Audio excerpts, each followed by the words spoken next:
Jimmy Butler's injury could rewrite what looked like the final chapter of Jonathan Kuminga's Warriors tenure. Jonathan Kuminga's fit with the Golden State Warriors was awkward from the start.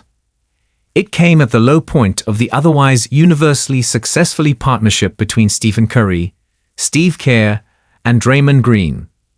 The three of them together cultivated a dynasty built around a style of basketball not seen anywhere else in the NBA. Isolation and traditional pick and roll were minimized in favor of motion concepts, quick passing, and historic three-point shooting. But the 2020 season was ruined by injuries, and with Klay Thompson out in 2021, the Warriors were knocked out in the play-in tournament. Kevin Durant was gone. The core was aging. For the first time, the Warriors looked vulnerable. That was perhaps the only moment of doubt that Golden State's brain trust ever experienced. But the draft gave them an out, a chance to either reinvent themselves or double down. In 2020, they had the No. 2 pick. In 2021, they picked No. 7. Dynasties, even dynasties on intermission, rarely get lottery tickets like that. The Warriors could have used them on players like LaMelo Ball, Tyrese Halliburton or Franz Wagner, all of whom comfortably fit into their fast-paced, movement-heavy style. Instead, they spent both picks on players whose defining traits were their athletic gifts, Kuminga and James Wiseman. As raw prospects, they were justifiable picks in the slots where they went. As possible Warriors, they were odd choices.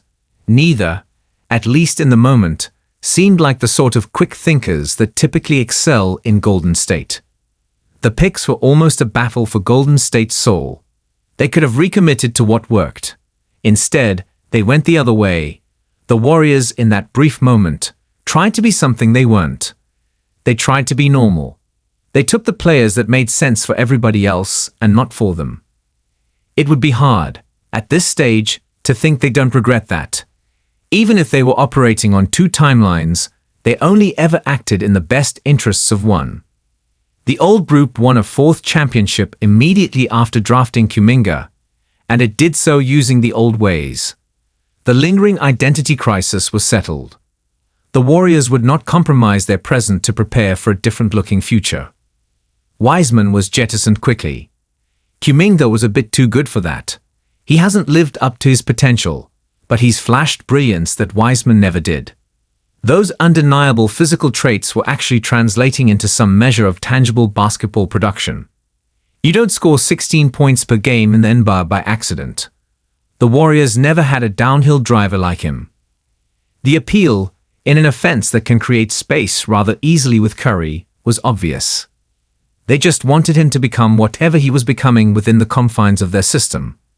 One that preached selflessness and instinct rather than the personal exploration that most budding young talents need in order to figure out what they're capable of becoming.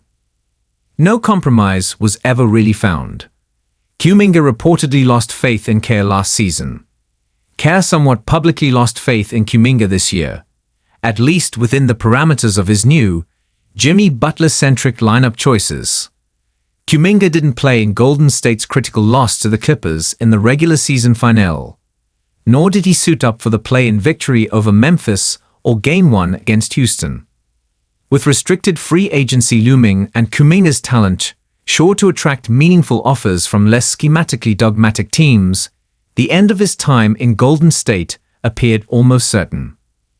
A team already paying Curry, Butler, Green, and a handful of role players wasn't going to be able to manage the apron-induced restrictions that would come with paying a youngster as promising as Kuminga, if it wasn't even going to use him. Kuminga was almost certain to exit in some fashion, leaving the Warriors to keep playing like the Warriors so long as Curry enabled it. Kuminga would go play normal basketball for a normal team and see what he could be outside of the dynasty's shadow. A frustrating ending to a once promising partnership. Then Amen Thompson crashed into Butler, and suddenly, Kuminga potentially has become more essential than he'd ever been. As of this writing, we don't know what Butler's condition will be moving forward.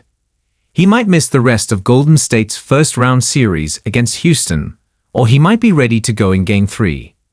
If the answer is anything but the latter, the Warriors are in danger. This was a sub-500 team before Butler's arrival, one devoid of secondary scoring to support Curry. They're playing against one of the most athletic teams in the NBA, a top-5 defense that can slow games down to a crawl with their rebounding and physicality and turn Golden State's beautiful game into an ugly brawl.